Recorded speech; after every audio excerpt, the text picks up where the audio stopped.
Well, we're on our last reading of portfolio management. You're going to see more of this in level 2 and level 3. It gets a little bit more intense. So even if you're doing, hopefully you're all going on a level 2 and level 3. You're going to want to keep this playlist in mind that when you get to level 2, you're probably going to want to review this again before you dive in further, because it picks up from where we are. And as far as this reading goes, the basics of portfolio planning and construction, this is just an intro. It pretty much can be dropped from level 1, I think, but because you go heavy into it in level 2 and 3, this is a nice intro to sort of get you ready for what you're going to see more of. So let's go. LOSA, describe the reasons for a written investment policy statement. So I'm going to break that down into two things. We're going to describe the reasons for, number 1, a written statement, and number 2, the investment policy statement altogether. Number 1, a written one, write everything down. Let's just get that. Whenever you have an agreement with somebody, put it down on paper, write it down. There's no such thing as a verbal agreement that holds up anywhere anymore. Write it down and be specific. So there's the modifier written out of the way. So let's talk about an investment policy statement. Portfolio planning precedes portfolio construction, and portfolio planning, this is where you're going to plan the work, and this is where you're going to work the plan, right? In portfolio planning, you develop your investment policy statement. That's the starting point of the planning process. It is a plan for investment success, and success here is defined as achieving the goals within constraints.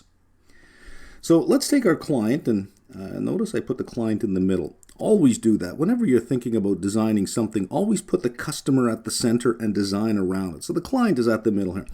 On the one side, there's a certain level of risk tolerance. They have a certain level of wealth, some income, and certain responsibilities in life. They have children. They might have tuition at some point. They have aging parents, etc. So they're going to have a need for funds at some point in time. There's their responsibilities.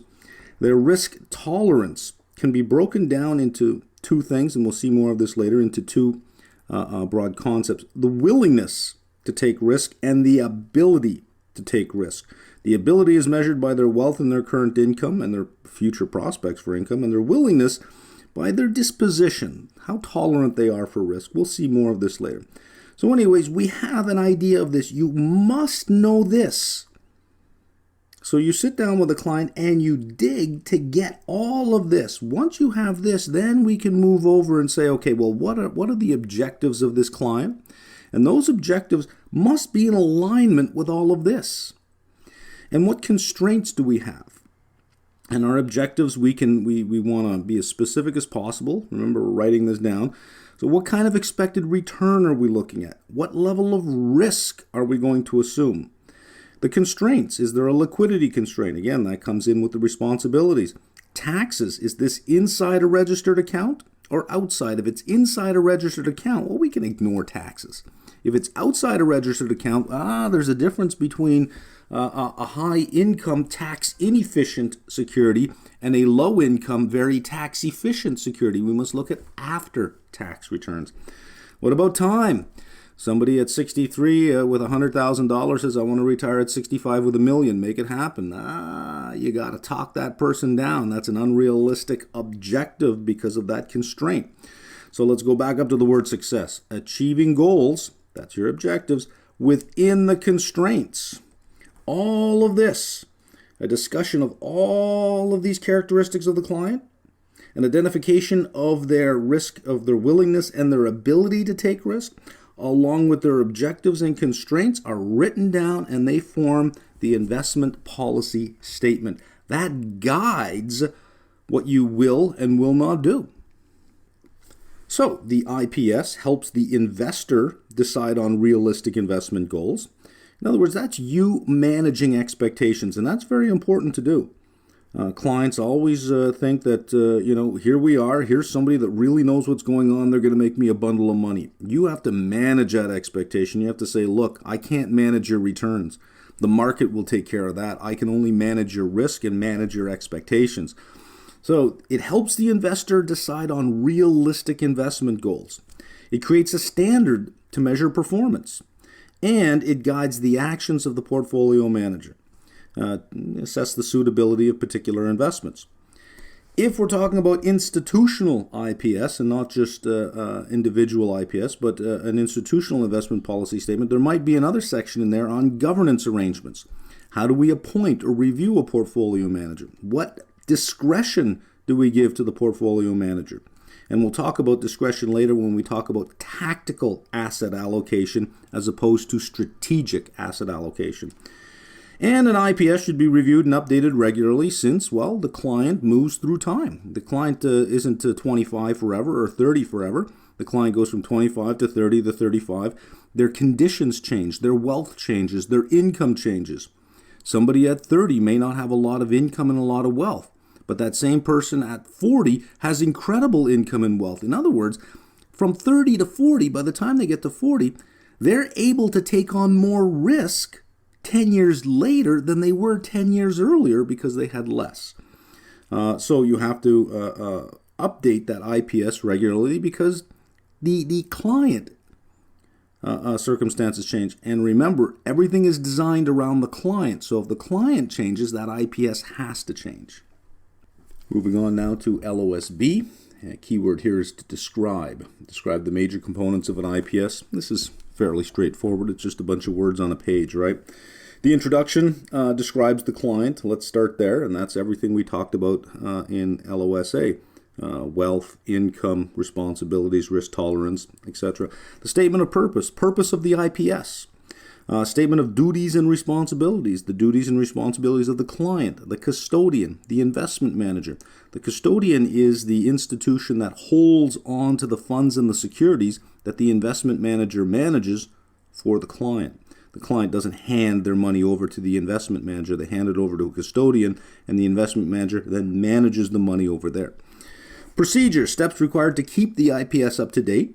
Procedures to follow to respond to contingencies. What if this happens? What if that happens? Here's the heart of the IPS, the investment objectives and the investment constraints. This is where we find out exactly what or how that money is going to be managed. What are we trying to reach, and what is holding us back from reaching that? Well, once we have our investment objectives and constraints done, we visited those two sections previous to this, now we can set some guidelines, investment guidelines, how the policy should be executed, and specific asset types that must be excluded. We talk about how the policy should be executed. What is our stance on the use of leverage, on the use of derivatives? Specific assets that must not be included. The client might say, look, I'm up for everything except no gun makers. I'm totally against that. Well, they make money, but he doesn't want to make his money that way. There's nothing wrong with that. No alcohol, no gambling. And this goes to certain moral, ethical, or religious values that the person may have or that a community may have. Execution and review.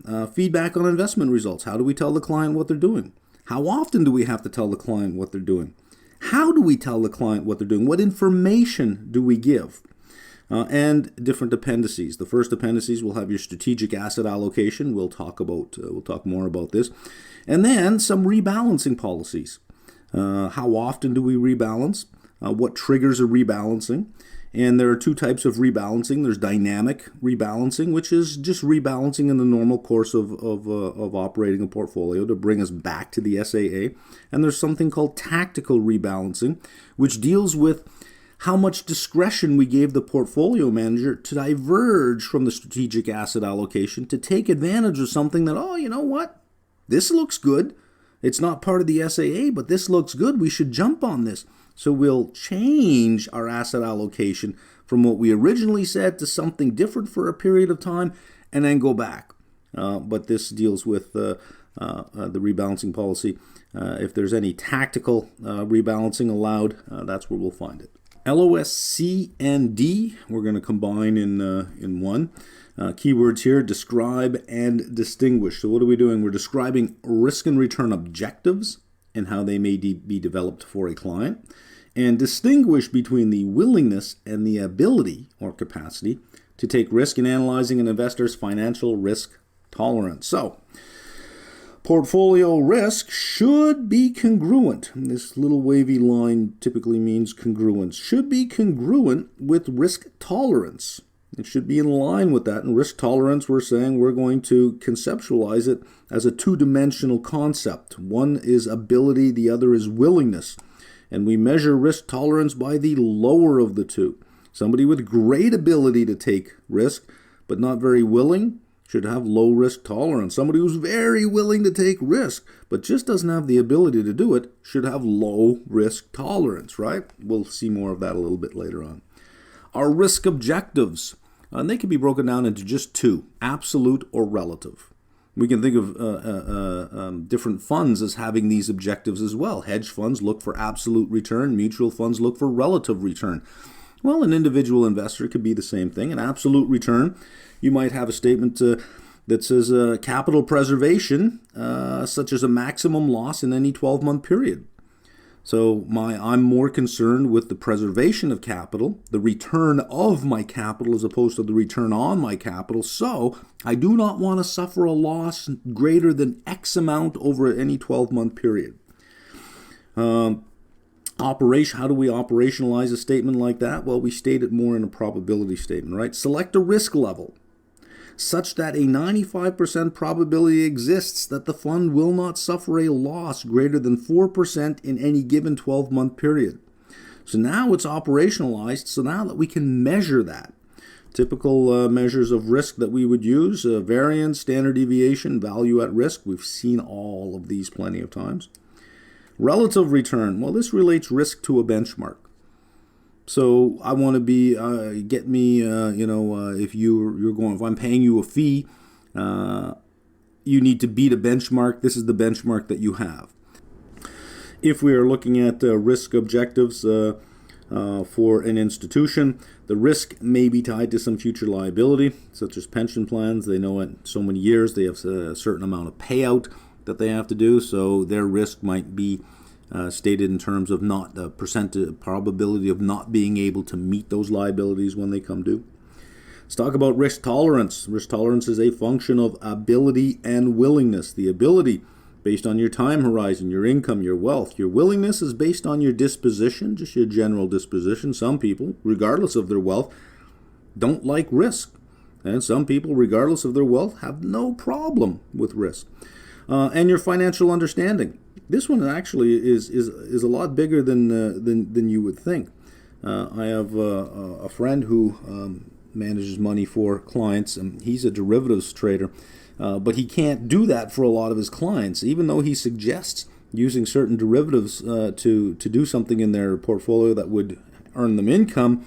He says the client doesn't understand it, so they just say, you know what, don't worry about it. Let's not do that. And that's the biggest stumbling block he has, is he knows it can work, but if the client doesn't understand it, they sort of limit your ability to make money because they say, I don't understand what you're doing. Let's use really simple strategies that I understand. So that's a big one.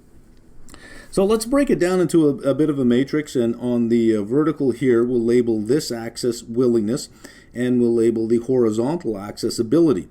So up here we have above the line, this is all above average ability. Below the line is below average ability. On this side is below average willingness to take risk, and over here we have above average willingness to take risk.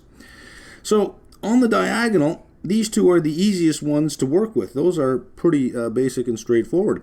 If a client's willingness to take risk is below average and their ability to take risk is below average, they have low risk tolerance.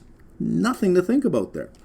If their willingness to take risk is above average and they have above average ability, they have high risk tolerance. That's easy. It's when they're off on their quadrants.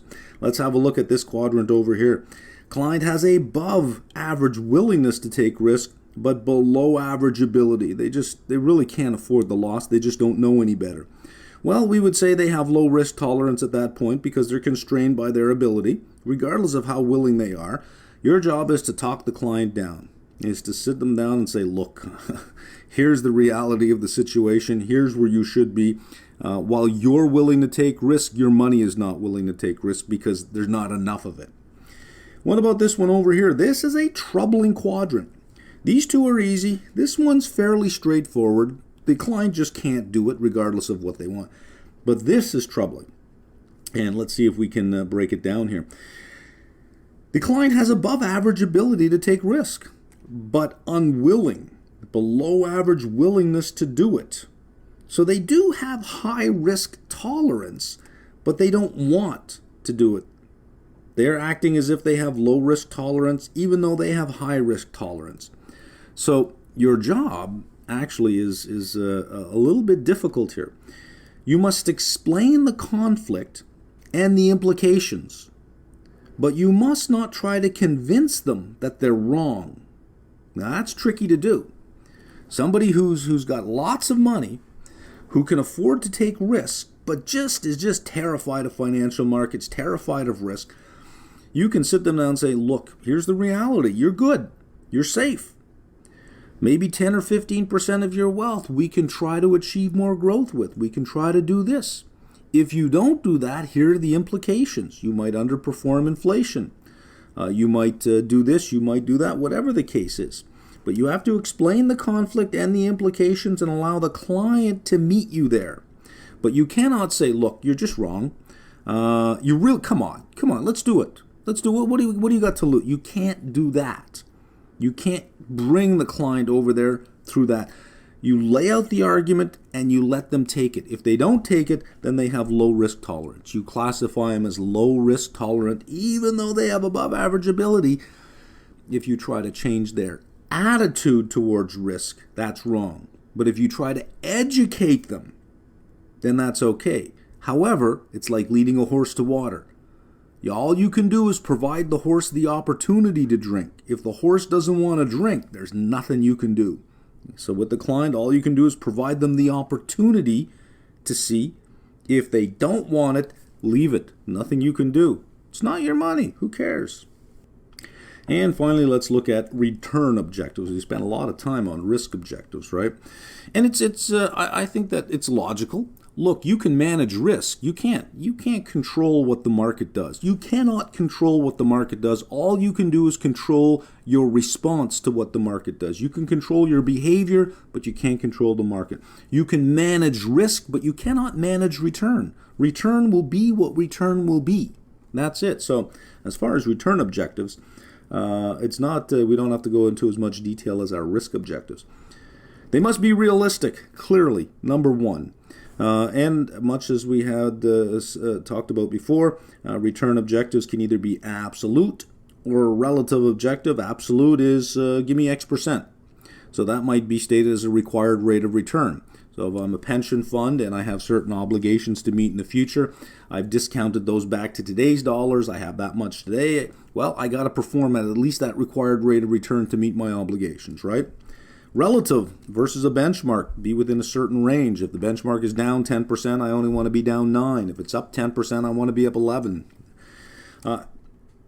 Return objectives can be stated on a pre or post fee basis, on a pre or post tax basis, or on a pre or post inflation basis.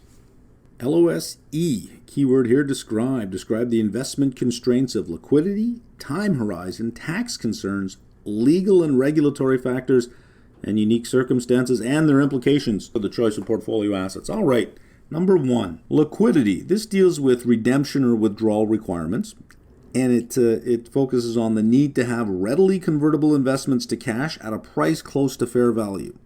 That's the key right there, isn't it? At a price close to fair value. I mean, all assets are readily converted into cash, but are they at fair value?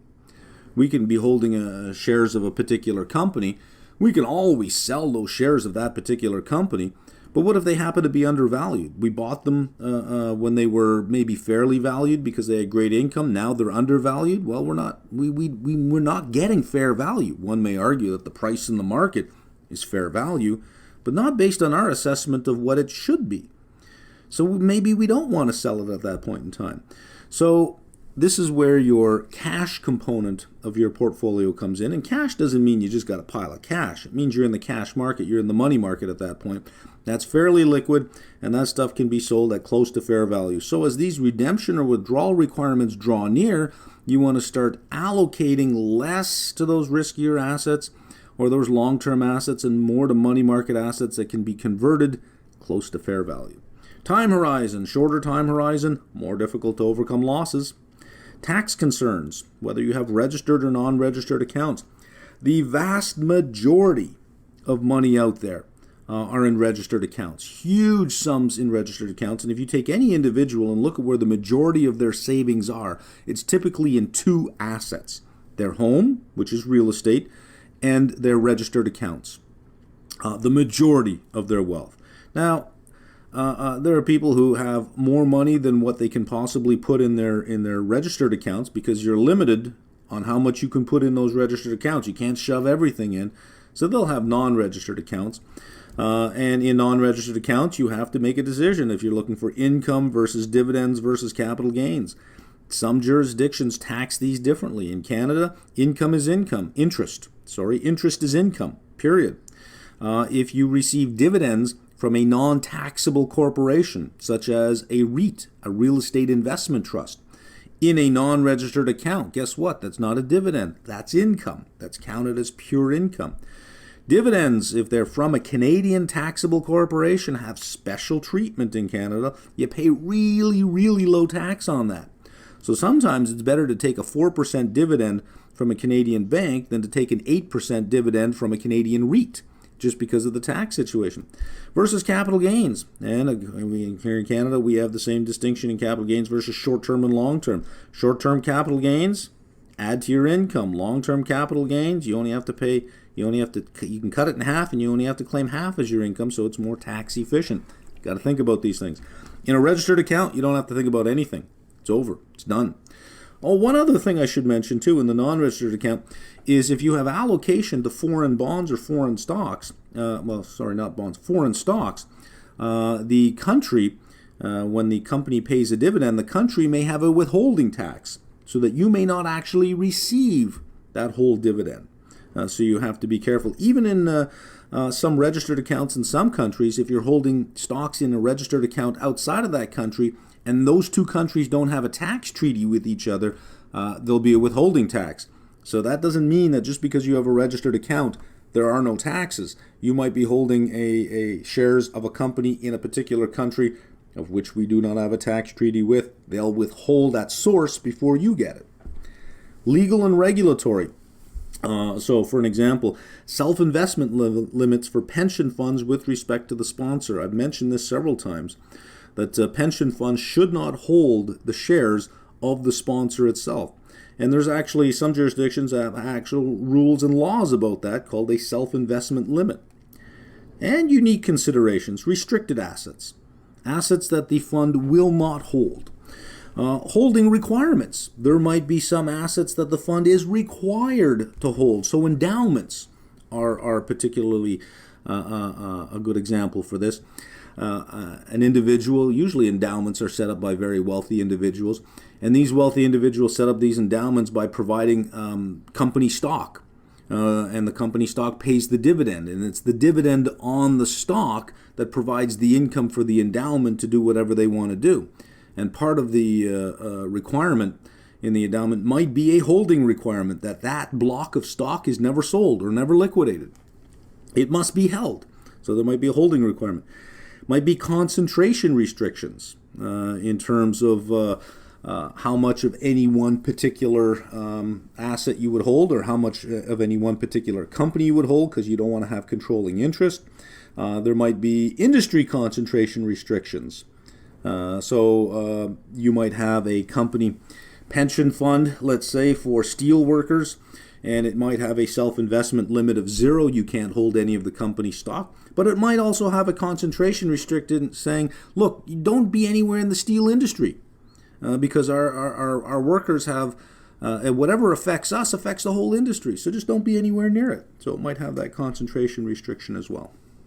And we're in the final stretch now. Our last two learning objectives, LOS, F, and G, keywords explain and describe.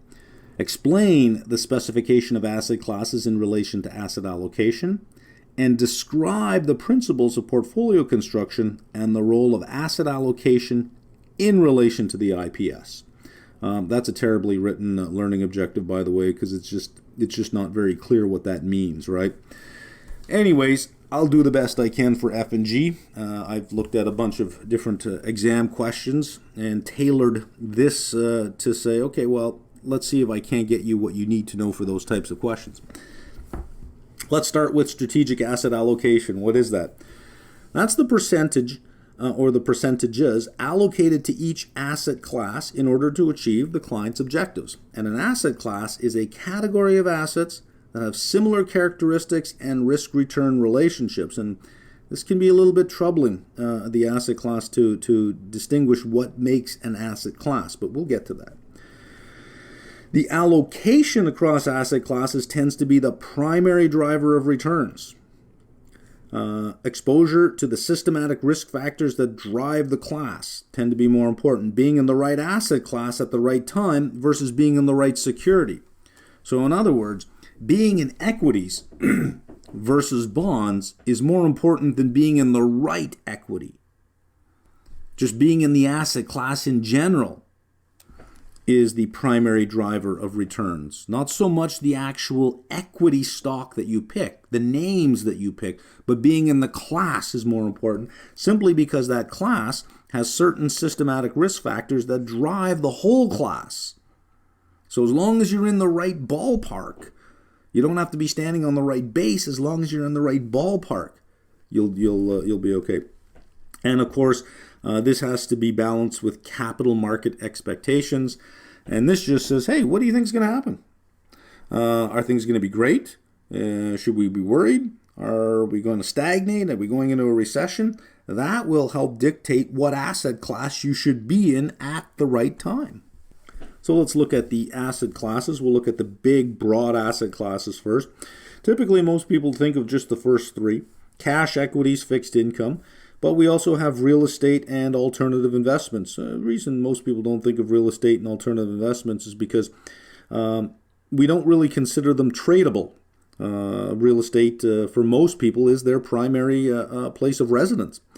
And alternative investments sometimes are not tradable, such as hedge fund, which is a partnership. So let's go through each of them here. Well, I won't go through each of them. We'll look at subclasses for each of them. So within cash, we also have subclasses: commercial paper, T-bills. For equities, you can be large cap, small cap, domestic, international. Fixed income, we have government, corporate. There are more, by the way, just government, corporate, domestic, foreign, investment grade, non-investment grade. Lots of choices within here. So it's not, well, I'll put 20% of my money in equities. Well, 20% in equities, what? Large cap domestic, small cap domestic, small cap international, emerging market. When you say equities, well, let's add all the modifiers to that as well. You don't go in a restaurant and say, I want a steak. Say, I want a steak, 12 ounce, medium rare. You got to put all the modifiers in, right? Real estate could be residential or commercial. Now, for these asset classes, typically they are mutually exclusive, which means if something is an equity, it's not a fixed income, it's not a cash. We wouldn't find them in 3 or 4 categories. Each asset would fall neatly into one of these categories, and they are exhaustive, meaning, well, it covers everything. When we're looking at a particular asset class and the subclasses, so for instance, when we're looking at equities, this whole section right here, we should find similar expected return and standard deviation within each class and high correlations within, so that equities, large cap international, small cap domestic, large cap domestic, whatever, we would expect to see the correlation among all the different equity markets quite high. However, across asset classes, since we're getting diversification benefits, we would expect the correlation between asset classes at this end to be quite low. So the correlation between equities and fixed income would be low, but within fixed income, the correlation between all the classes, all the assets within them would be high. Well, now we can actually start taking our steps towards building an actual portfolio. Our first step, risk budgeting. We talked about risk budgeting in the second reading of this series when we talked about risk management. Risk budgeting, dividing the desired level of portfolio risk across the different asset classes. So we know what our risk tolerance is. We know we're going to manage risk. We know what the desired level of risk that we're going to take on, what our risk tolerance is or our risk appetite. Now that we know how much risk we have, we can start dividing it among the different asset classes. So we're budgeting our risk across different asset classes. The desired level of portfolio risk, that was determined in the IPS. And budgeting across the different asset classes, that creates the strategic asset allocation. That's our baseline. From that, we're going to have either tactical asset allocation or just normal rebalancing. We'll get to rebalancing shortly. Tactical asset allocation, what is that? That's an intentional deviation from the strategic allocation in the short term. So something really exciting happens, and we think that there's money to be made or return to be made on something. The market has moved in a position that we didn't think it was going to go. Suddenly something is on sale. Let's take advantage of it. But that may require a deviation from the original strategic asset allocation that we have. But it's only for the short term. So there may be discretion for the portfolio manager to engage in tactical asset allocation. Security selection within the asset class. Just because we say, okay, so much in fixed income, so much in equity, so much in cash, you still must select securities within them if you're going to be active. If you're only going to be passive, you're just going to select index funds in each of these and be done with it. Now, the two of these together, tactical, first of all, is not passive. Any tactical asset allocation, if the manager has any discretion for tactical movements, that implies active management.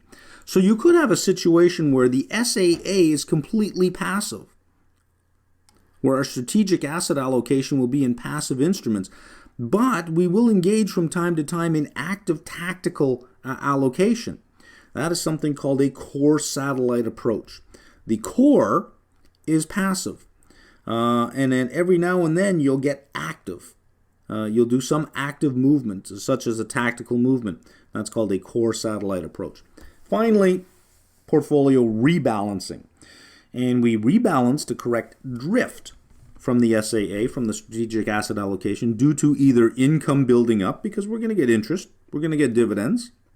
So our cash portion, the percentage we have in cash, starts increasing above what the strategic asset allocation would imply. And as price changes.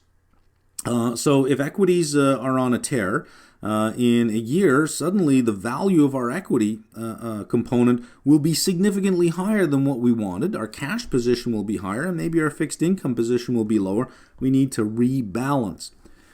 Here's a bit of a problem with rebalancing. What you end up doing when you rebalance after a situation like that, after one asset class is really outperformed, is you're going to sell some of those winners only to buy more of the losing asset class. So just sort of a look ahead about the issues of rebalancing is that, wait a minute now, if equities were doing really well, I'm taking money out of equities to bring it back down to a certain percentage, and obviously I have to put more money into the worst performing asset class to bring it back up. Am I not selling winners just to buy losers? Well, that's a discussion for level 2, level 3. Just sort of giving you an idea that rebalancing is not as straightforward and it's not uncontroversial. All right, our last learning objective in this reading, LOSH. Describe how environmental, social, and governance considerations may be integrated into portfolio planning and construction. And to get our head around what the problem is in terms of portfolio planning and portfolio construction, let's have a look at what typical ESG issues may be. So we have some environmental issues. Now, while we're going through them, I want you to think that if you had 12 companies in front of you, how would you evaluate them on these dimensions? What quantitative data would you be looking for, or what qualitative data would you be looking for? How would you know how to pick one of these out? Climate change and carbon emissions, air and water pollution, biodiversity, deforestation, energy efficiency, waste management, water scarcity. Well, let's just take one, energy efficiency here, and you have 12 companies. How do you determine which ones are the worst and which ones are the best? You would need some sort of consistent data across all the companies to compare them with. Well, companies don't have to release any of this kind of information. This is not in any accounting standard anywhere or any regulation anywhere that says companies must disclose this. Now, as ESG issues become more and more prominent and more important, the industry will probably lobby the regulators to say, look, can we get some information along these lines? And slowly this will creep in. But as of now, this would be a big problem. Look at social issues, customer satisfaction, data protection and privacy, gender and diversity. How are you going to know that? It has been my experience that companies that promote their gender diversity and their racial diversity are doing it for the marketing aspect of it and are hiring specifically for the optics and may not actually believe any of that, but just look at it and say, this is something we should do. Everybody seems to like this idea. Let's do it. So when they put that forward, I begin to wonder, are you putting gender and diversity forward, or are you putting qualifications forward? Which one? Because it matters, right? But how would you assess a company based on gender and diversity in the workforce? When they don't have to release that information, and the companies that are releasing that information, I find questionable, because I think, did you select these people based on their gender and diversity, or did you select them based on their capability to do the job? So that's a big problem, right? Employee engagement, community relations, human rights, labor standards, governance issues. These, you can get a lot more information on governance issues. So we're sort of good there. Board composition, audit committee structure, bribery and corruption, or a history of being fined for bribery and corruption, executive compensation, lobbying, political contributions, whistleblower schemes. There's a lot of information there. But environmental and social issues, if you say to yourself, okay, here's what I want. I want a portfolio of assets by companies that are environmentally and socially progressive. Great, fabulous. How would you know, right? So in your IPS, typically you would find things like this under unique circumstances or constraints. Some things are easy to do. I don't want any pipeline companies. I don't want any energy companies. I don't want any cigarette or tobacco companies. I don't want to invest in marijuana stocks, and maybe you don't want alcohol or gambling. That's easy to do in terms of constraints. But in terms of promoting something, I want companies that are very progressive on social issues. How would you know? How do you measure that? How do you compare 12 companies to get that? It's easy to say this stuff, but when you actually say, okay, now go out and do one, well, where do you start? Where do you begin, right? Let's look at ESG and portfolio planning. We'll look at security selection and screening strategy. So for security selection, as I've been emphasizing here, the appropriate data may not be available. You may want to say, look, I'm going to invest in retail, but I'm going to invest in retail from the most progressive retailers and the most environmentally conscious retailers on down. And I want the best on those dimensions. Well, find the data. Screening strategy, are you going to go with best in class? Best in class are usually easier to identify, or are you going to take exclusionary? Exclusionary means I don't want companies that do this, I don't want companies that do that, or do this. Well, how do you know they don't do it unless they actually tell you? And if it's not compulsory for them to tell you, many probably won't. Implementation. Now here's a big one. You have to find thematic portfolio managers. So you can go and out there and say, here's what I want. And some portfolio managers say, well, if it's part of your constraints or part of your unique circumstances, we'll include it into our screening technique. But, to find this particular leaning in companies or that particular leaning, many portfolio managers don't have that skill set. So you have to find thematic portfolio managers to begin with. Investments are selected on their potential to positively impact ESG issues. That's the whole point, right? Well, you have to be prepared for this then. Typically negative impact on returns. There is a cost to being socially aware. And I always say, if you want to test somebody's ethical and moral standing, put money on the line and see if they'll still make the same ethical and moral decisions. Once money enters into the picture, otherwise moral and ethical people suddenly throw that out if they're going to lose a single penny. If it costs them a penny to be moral and ethical, many people will not be so. Most people are ethical and moral when it's free to be ethical and moral. Well, here's your big test. Take your money and say that I'm going to accept a lower return over a longer period of time. I'm going to increase the probability that I may not have enough in retirement, but by God, I'm going to be environmentally and socially progressive in my investing. That's a tough sell. So we talk about ESG issues. I think we should. I think it's important because it's through this conversation that it slowly leaks out into the mainstream so that it really becomes part of the zeitgeist, part of the social fabric that we're in. It has to start somewhere. But you have to be willing to live with the difficulty of getting this done and most likely the lower returns. And when we talk about negative impact on returns, it's really because of this right here. You got to find these thematic portfolio managers, and the cost of identifying all of this data is not cheap. It is the costs of planning and construction that will be a drag on returns. Not necessarily that the companies themselves underperform in terms of returns. They probably do quite well, and they may outperform.